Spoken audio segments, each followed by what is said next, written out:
나는 그날 아침 아내의 헬스장 가방을 열어보고 모든 걸 알았다. 속옷이 아닌 남자의 속옷이 들어있었고 그 안에 숨겨진 쪽지에는 오늘 밤도 기대해라는 메시지가 적혀 있었다. 분노가 폭발해 나는 그 가방을 들고 헬스장으로 달려가 아내와 그놈을 마주쳤고 주먹을 날렸다. 그리고 그 순간 내 인생이 완전히 무너지기 시작했다. 그날은 평범한 수요일 아침이었다. 서울의 번잡한 아파트에서 깨어나 커피를 끓이며 아내를 기다렸다. 그녀는 늘 출근 준비로 헬스장 갔다 올게라고 말하며 새벽에 나가곤 했다. 나는 그 말을 믿었다. 왜냐하면 그녀는 회사에서 인정받는 엘리트였고 나는 그냥 평범한 중소기업 직원이었으니까. 하지만 그날 그녀의 가방이 열린 채로 놓여 있는 걸 봤다. 호기심에 열어보니 익숙하지 않은 남성용 속옷과 쪽지. 쪽지의 필체는 낯설었지만 내용은 명확했다. 지수야, 어제처럼 뜨겁게. 지수. 그건 내 아내 이름이었다. 심장이 쿵쾅거렸다. 배신감이 밀려오며 머릿속이 하얘졌다. 나는 가방을 들고 택시를 타고 헬스장으로 향했다. 도착하자마자 로커룸 근처에서 아내를 봤다. 그녀는 웃으며 어떤 남자와 대화를 나누고 있었다. 그 남자는 헬스장 트레이너처럼 보였다. 근육질 몸매, 자신만만한 미소. 나는 다가갔다. 이게 무슨 짓이야? 라고 소리쳤고 아내의 얼굴이 창백해졌다. 그놈이 누구세요? 라고 물었을 때 나는 주먹을 날렸다. 그의 코에서 피가 터졌다. 헬스장 안이 소란스러워졌다. 사람들이 모여들었고 경비원이 나를 제지했다. 아내는 울면서 미안해, 오빠들한테 말할게 라고 중얼거렸다. 오빠들. 그녀의 형제들. 그녀는 막내였고 3명의 오빠가 있었다. 그들은 가족의 기둥이자 나를 처음부터 탐탁지 않아 했다. 나는 고아 출신이었고 그녀와 결혼할 때도 내가 지수를 감당할 수 있겠어? 라고 물었다. 그날 저녁 오빠들이 우리 집으로 왔다. 큰오빠가 문을 두드리며 들어오더니 이 새끼야, 내가 감히 지수를 때려? 라고 소리쳤다. 내가 때린 건 그놈이었는데 아내가 왜곡해서 말한 모양이었다. 큰오빠는 변호사, 둘째 오빠는 사업가, 막내 오빠는 경찰. 그들은 나를 압도했다. 지수는 내가 바람 피운 줄 알았대. 증거도 없으면서 폭력을 휘두르다니. 아내는 옆에서 눈물을 흘리며 고개를 저었다. 나는 증거를 보여주려 했지만 가방은 이미 치워져 있었다. 나가. 이 집에서 나가. 큰오빠가 말했다. 그 집은 아내 명의였다. 결혼할 때 그녀 가족이 사준 아파트. 나는 아무것도 없었다. 그날 밤 나는 짐을 챙겨 쫓겨났다. 비가 오는 거리로. 밤새 걸었다. 분노와 절망이 뒤섞였다. 왜 나만 이렇게 당해야 하나? 나는 지수를 사랑했다. 대학 때 만나 5년 연애 끝에 결혼했다. 그녀를 위해 직장도 바꿨고 가족도 포기했다. 그런데 그녀는 헬스장에서 바람을 피웠다. 출근 핑계로. 그 트레이너와. 생각할수록 미치겠었다. 다음 날 회사에 지각했다. 상사가 무슨 일 있었어? 라고 물었지만 대답할 수 없었다. 마음속으로 다짐했다. 이게 끝이 아니야. 복수할 거야. 하지만 어떻게? 나는 약했다. 돈도 배경도 없었다. 며칠 후 우연히 그 트레이너를 다시 만났다. 커피숍에서. 그는 코에 반창고를 붙이고 있었다. 나는 다가갔다. 미안해 라고 말했지만 속으로는 다른 생각을 했다.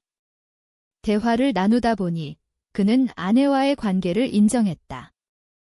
지수가 먼저 다가왔어. 내가 무관심해서. 무관심. 나는 매일 저녁 그녀를 기다렸다. 그 말을 듣고 계획이 생겼다. 증거를 모으자. 아내의 휴대폰을 해킹하거나 사진을 찍거나. 하지만 나는 그런 기술이 없었다. 친구에게 물어봤다. 형, 도와줄 수 있어? 친구는 고개를 저었다. 위험해. 그냥 이혼해. 이혼. 그게 쉽나? 아내 가족은 강했다. 오빠들이 나를 파괴할 수 있었다. 큰오빠는 소송 걸면 내 인생 끝이야 라고 위협했다. 나는 호텔에서 지냈다. 돈이 빠르게 줄었다. 밤마다 악몽을 꿨다. 아내의 웃는 얼굴, 오빠들의 차가운 시선. 그러다 아이디어가 떠올랐다. 공개하자. SNS에 올리자. 하지만 그건 자살 행위였다. 명예훼손으로 고소당할 수 있었다. 그래도 가슴이 타들어갔다. 복수가 필요했다. 한 달 후, 나는 변했다. 체육관에 등록했다. 다른 헬스장. 몸을 단련했다. 분노를 에너지로 바꿨다. 매일 달리며 생각했다. 왜 그녀는 그랬을까? 우리의 결혼 생활은 어땠나? 처음엔 행복했다. 제주도 신혼여행, 서울에서의 작은 행복. 하지만 그녀의 직장이 바빠지면서 우리는 멀어졌다. 내가 무관심했다. 어쩌면. 하지만 바람은 용서할 수 없었다. 오빠들은 가족을 보호하려 했지만 나를 희생양으로 만들었다. 그러다 우연히 아내를 봤다. 거리에서. 그녀는 여전했다. 미소 지으며 걸었다. 옆에 그 트레이너. 손을 잡고. 나는 사진을 찍었다. 증거. 이제 시작이었다. 사진을 들고 큰오빠를 만났다. 카페에서. 그는 차가운 눈으로 나를 봤다. 뭐 하러 왔어? 나는 사진을 보여줬다. 이게 증거야. 지수가 바람 피운 거 그의 표정이 변했다. 처음으로 동요했다. 이게 정말이야. 나는 고개를 끄덕였다. 헬스장에서. 출근 핑계로 그는 한숨을 쉬었다. 지수가. 왜 그랬을까? 하지만 곧 태도를 바꿨다. 그래도 내가 폭력을 썼어. 용서 못해. 나는 화가 치밀었다. 폭력. 그놈 코 때린 거? 지수가 나한테 한 짓에 비하면 아무것도 아니야. 우리는 논쟁했다. 그는 가족을 변호했다. 지수는 우리 막내야. 내가 부족해서 그런 거 아냐. 부족. 나는 지수를 위해 모든 걸 바쳤다. 직장 그만두고 그녀의 꿈을 응원했다. 그런데 부족하다고? 그 말에 나는 결심했다. 오빠들을 무너뜨리자. 그들의 약점을 찾자. 조사를 시작했다. 큰오빠는 변호사지만 과거에 뇌물 스캔들이 있었다. 인터넷에서 찾았다. 둘째 오빠의 사업은 세금 탈루 의혹. 막내 오빠는 경찰인데 비리 소문. 나는 익명으로 제보를 준비했다. 하지만 망설였다. 이게 복수인가? 나 자신을 더러워지는 기분이었다. 밤에 혼자 앉아 생각했다. 왜 이렇게 됐을까? 우리의 사랑은 어디 갔나? 아내에게 전화를 걸었다. 만나자. 그녀는 주저하다가 동의했다. 공원에서 만났다. 그녀는 여인 모습이었다. 미안해 라고 말했다. 왜 그랬어? 나는 물었다. 그녀는 눈물을 흘렸다. 너무 외로웠어. 내가 일만 하고 나랑 대화 안 해서 외로웠다고? 나도 외로웠다. 하지만 바람은 아니었다. 오빠들이 나 쫓아낸 거 내가 말한 대로야. 그녀는 고개를 저었다. 오빠들이 보호하려고. 대화는 길어졌다. 그녀는 트레이너와의 관계를 인정했다. 잠깐 미쳤어. 이제 끝났다고. 나는 믿을 수 없었다. 증거 있어. 그녀는 사진을 삭제했다고 말했다. 나는 속으로 웃었다. 이미 복사해뒀다. 헤어지며 나는 말했다. 이혼하자. 그녀는 울었다. 안 돼, 사랑해. 집으로 돌아와. 아니, 호텔로 돌아와 계획을 세웠다. 오빠들에게 복수. 먼저 큰오빠의 사무실에 익명 편지를 보냈다. 뇌물건 알지? 공개할게. 그는 곧 연락 왔다. 내가 한 짓이야. 나는 부정했다. 하지만 속으로는 쾌감을 느꼈다. 둘째, 오빠의 사업에 가짜 리뷰를 퍼뜨렸다. 고객들이 떠났다. 막내 오빠에게는 비리 제보를 경찰에 했다. 익명으로. 그들의 삶이 흔들리기 시작했다. 큰오빠는 스트레스로 병원에 갔다. 둘째는 사업이 위기. 막내는 조사받았다. 아내는 전화로 울었다. 오빠들이 왜 그래? 내가 한 짓이야. 나는 대답 안 했다. 복수가 달콤했다. 하지만 동시에 공허했다. 이게 나인가? 원래 착한 사람이었는데? 친구를 만났다. 그만해. 내 인생 망가질 거야. 하지만 멈출 수 없었다. 분노가 나를 지배했다. 그러다 아내가 찾아왔다. 임신했어. 그녀의 말에 충격받았다. 누구 거야? 그녀는 내 거야. 그날 전. 우리는 마지막으로 관계를 가졌다. 바람 피기 직전. 계산해보니 맞았다. 아이. 내 아이. 마음이 흔들렸다. 복수 계획을 멈췄다. 아이 때문에? 아니, 나 자신 때문에. 나는 아버지가 되고 싶었다. 하지만 오빠들은 여전했다. 그들은 나를 용서 안 했다. 아이. 증명해. 이 큰오빠가 말했다. DNA 검사, 굴욕적이었다. 검사 결과, 내 아이였다. 오빠들은 사과했다. 미안해. 지수를 잘못 믿었어. 하지만 아내는? 그녀는 여전히 트레이너를 만난 적이 있었다. 용서할 수 있을까? 나는 고민했다. 밤새 생각했다. 결혼 생활을 재건할까? 아니면 떠날까? 아이를 위해 머물기로 했다. 하지만 복수는 끝나지 않았다. 내 마음속에. 아이 소식 후 우리는 다시 함께 살기로 했다. 오빠들은 마지못해 동의했다. 지수를 잘 부탁해 그라고 말했다. 하지만 그들의 눈빛은 여전했다. 나를 아래로 보는? 아내는 변했다. 더 부드러워졌다. 미안해. 다시는 안 그럴게. 나는 믿고 싶었다. 하지만 밤에 그녀의 휴대폰을 확인했다. 아무것도 없었다. 그래도 의심은 사라지지 않았다. 임신 기간 동안 나는 열심히 일했다. 승진도 했다. 돈을 모았다. 아이를 위해. 아내는 헬스장을 그만뒀다. 집에서 쉬었다. 우리는 대화를 늘렸다. 왜 외로웠어? 그녀는 말했다. 내가 성공만 쫓아서. 성공? 나는 가족을 위해 일했다. 오해였다. 우리는 서로를 이해하려 애썼다. 하지만 오빠들이 방해했다. 큰오빠가 자주 왔다. 지수, 괜찮아. 나를 무시하며.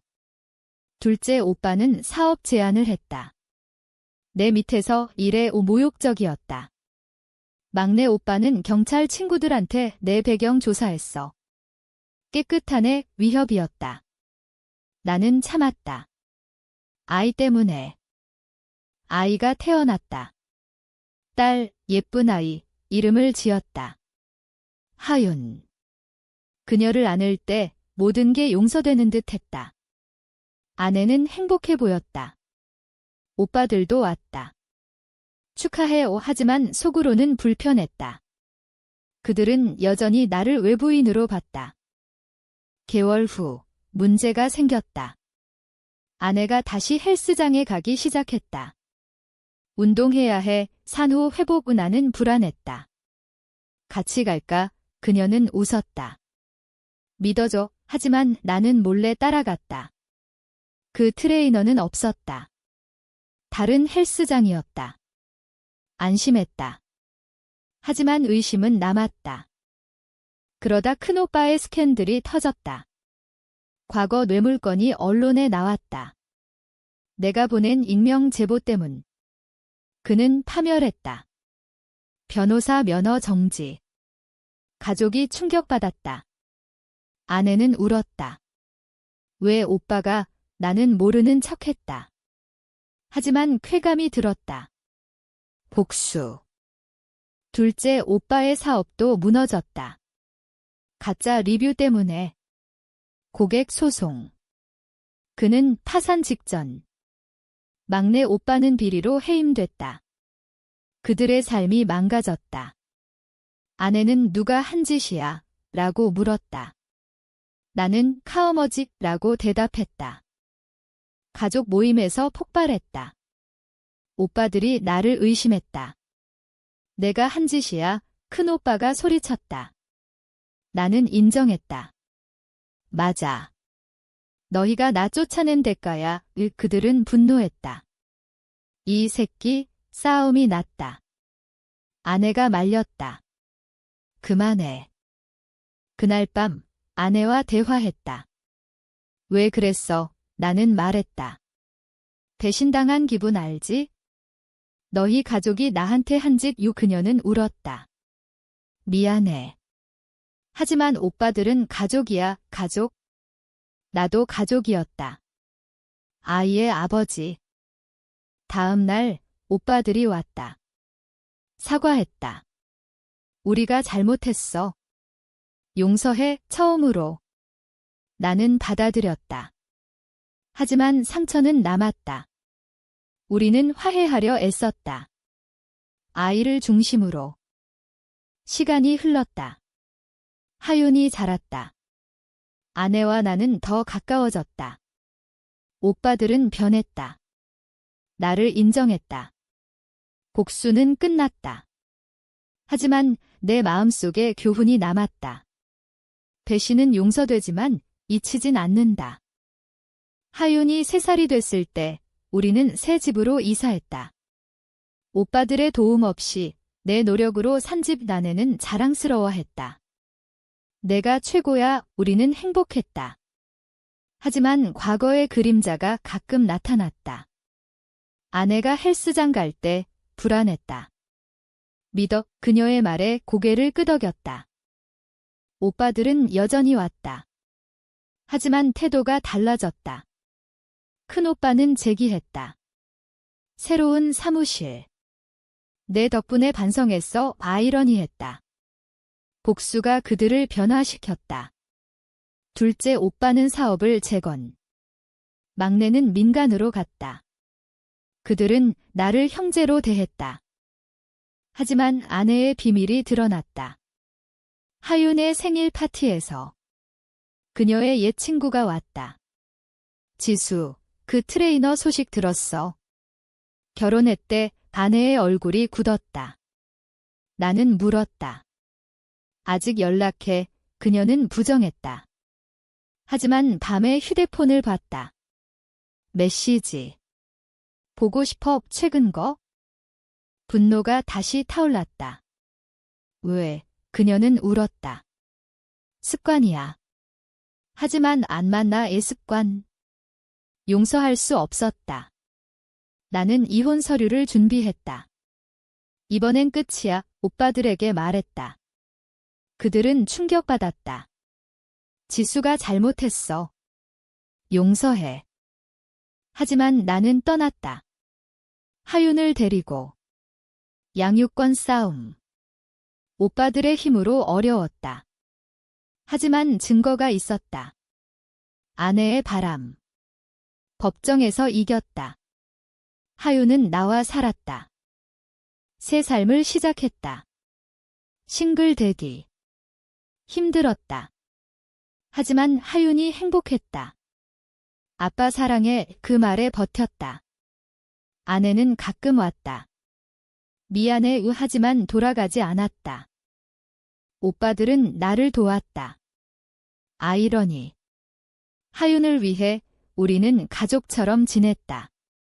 과거의 적이 동지가 됐다. 시간이 더 흘렀다. 하윤이 학교 갈 나이, 나는 재혼 생각했다. 하지만 망설였다. 상처 때문에.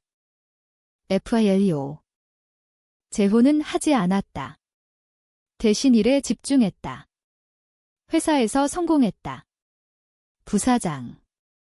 돈이 생겼다. 하윤을 좋은 학교 보냈다. 아내는 재혼했다. 그 트레이너와. 아이러니. 하지만 상관없었다. 나는 자유였다. 오빠들과의 관계는 좋아졌다. 큰오빠가 내가 우리 가족 구원자야 라고 말했다. 복수가 그들을 깨우쳤다. 그들은 반성했다. 가족 모임에 초대됐다.